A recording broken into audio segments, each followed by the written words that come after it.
and welcome into Sportscene. I am your host, Nick Rytilahti. We have plenty of sports topics to talk about today, and we'll be offering points to the panelists who make the best points. I'm in charge of that.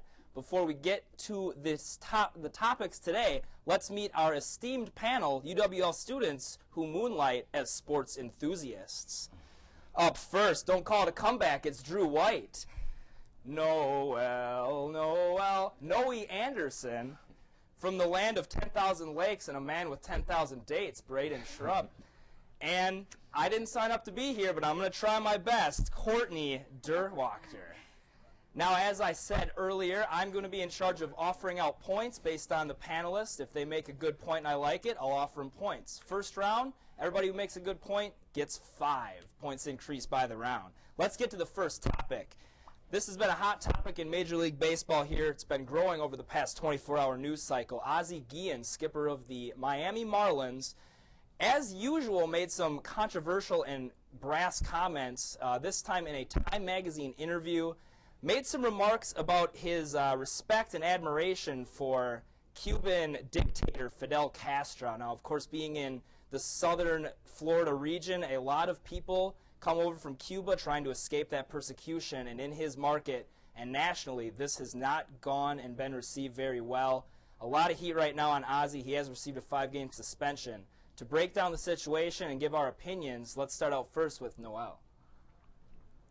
For me, I just want to know why he thought it was so important that he needed to talk about this publicly. It's a very sticky situation, especially in Miami. I do not think that he should have done it publicly.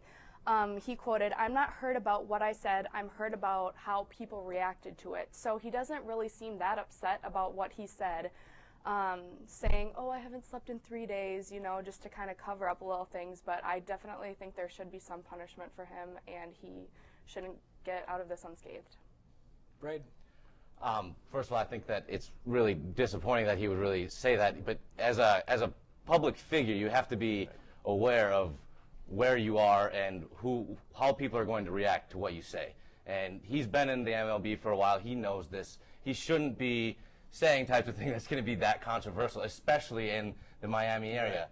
Now, his apology was formal and it was respectable. He says it was the biggest mistake of his life, but I think he's lucky and should be happy that a 5-game suspension is the only thing that happened to him.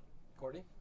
Yeah, I mean, he's done this stuff in the past. He's gotten away with his utter remarks in the past. He's always been blunt about just talking whatever he feels, doesn't care about who hears it. But I think this was crossing the line. I mean, I don't feel why he felt to say that he respected Fidel Castro. I mean, I just don't see. I think he should stick to things he knows, which is baseball. He's a good manager. Talk about that. Don't worry about anything else. I just think he needs to stick to topics that he knows about, and that's the bottom line. I'm agreeing with you guys 100%. It's the worst possible thing he could have said for where he manages. In Miami, they have the highest percentage of Cuban Americans, and actually the second highest in the world, second to, Cuba. There's a thing, I grew up, my parents taught me to think about what you say before you say it, because there's things that you can't take back. No matter how much you apologize or say, that was the wrong thing to say, I didn't mean it, you still said it and people aren't going to forget about it.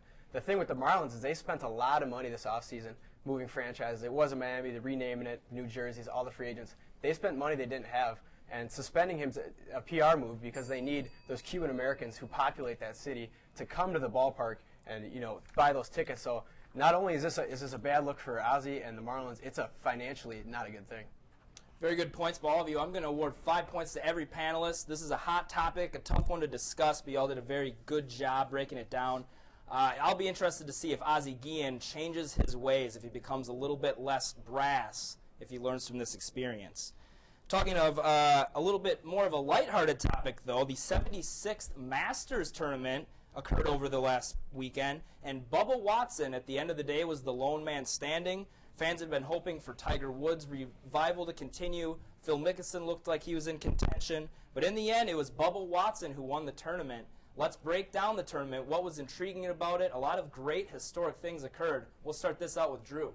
Well, Nick, I mean, you said it fantastically there. Bubba Watson, a guy that we can all, the average people can visualize ourselves with. He never had a swing coach. He's never taken a lesson in his life. He's unorthodox. He shapes the ball. He has a pink driver. His name's Bubba. I mean, everything about him has guys like Bobby Jones, who founded the Masters, rolling over in his grave. They're unorthodox. He's fantastic. But if you look at it, he was hitting greens in regulation and making putts, and that's what it takes to win at a golf course like Augusta. Noelle? From Bubba, I just like to see how at the end he shows so much emotion towards his game of golf. I mean, the whole time he was talking about how he wasn't exactly thinking about golf. He was thinking about his family, his mom, you know, everything important going on in his life. I enjoyed watching him win very much, and also I really was rooting for Louis at the end there. Him and Charles were very good friends, so I was kind of hoping that at the end Charles could kind of pass on his green jacket to Louis, but both of them did great. It's hard not to love that gap tooth smile. Honestly. Braden.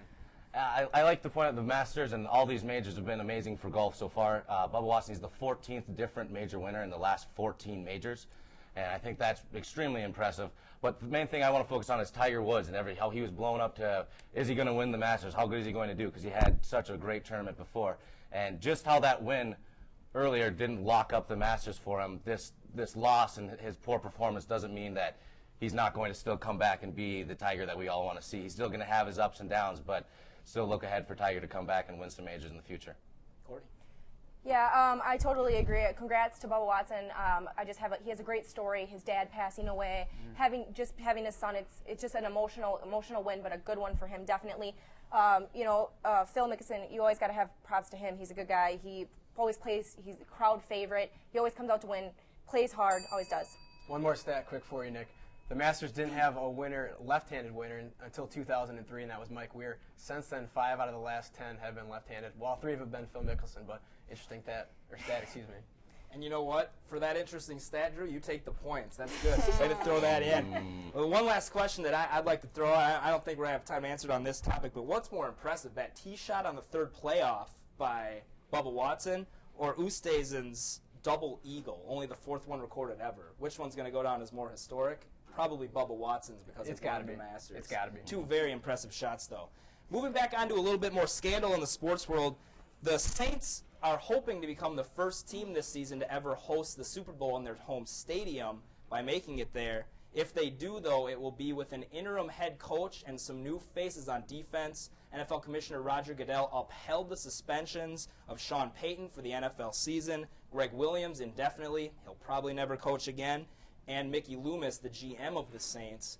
What are your guys' reactions on this? Is it okay that this suspension was upheld, and where do the Saints go from here? We'll start with Braden. I think that there's no place in the NFL for what Greg Williams has done. I don't think that you can't. I understand when you want tell your players to be violent. NFL is a violent sport, but when you specifically pick out a certain player like Michael Crabtree and say to go after his ACL and try and injure him, potentially ending his career, the moment you encourage your players to end other players' careers is the time that your career should be ended. So that's my thoughts. Courtney? Yeah, definitely, totally agree. Unacceptable. We know the stress that the NFL puts on this kind of thing. We saw it all last year with the fines for illegal hits, unsportsmanlike conduct. We've seen it every single game almost. So it's definitely something that a coach should know about. He should know what's right and what's wrong. But a thing that people need to understand is that the players are grown men and they have the moral thought to understand that they're getting paid this money to do something to teammates who do the same job as them every Sunday, every weekend in the football season, and they should have had the right to say no, and they have their own thoughts, and people have to understand that it's more than just Greg Williams. There's other outside sources to this whole problem. Agree with you guys 100%. I know this is going on throughout the league. He's going to be kind of the scapegoat, and they're going to make an example of him because all those future NFL players, former NFL players that are suing the league. This is another PR move. I know I say that a lot, but that's what sports are. It's a big PR business, and it's fan-based and fan-driven. So they have to do this. So when these players are suing them, they got to say, we're setting precedents and trying to take away from things like that. But like you guys said, there's no place for this in sports or football. No. All right, well, there's not much more I can say about this. Everyone pretty much summed it up, but I definitely agree. This isn't what the sport of football is about, going after players, trying to injure them further. I just think it's ridiculous, and I think something should definitely be done about it. But you guys pretty much summed it up. Now, there has been rumblings that the Saints may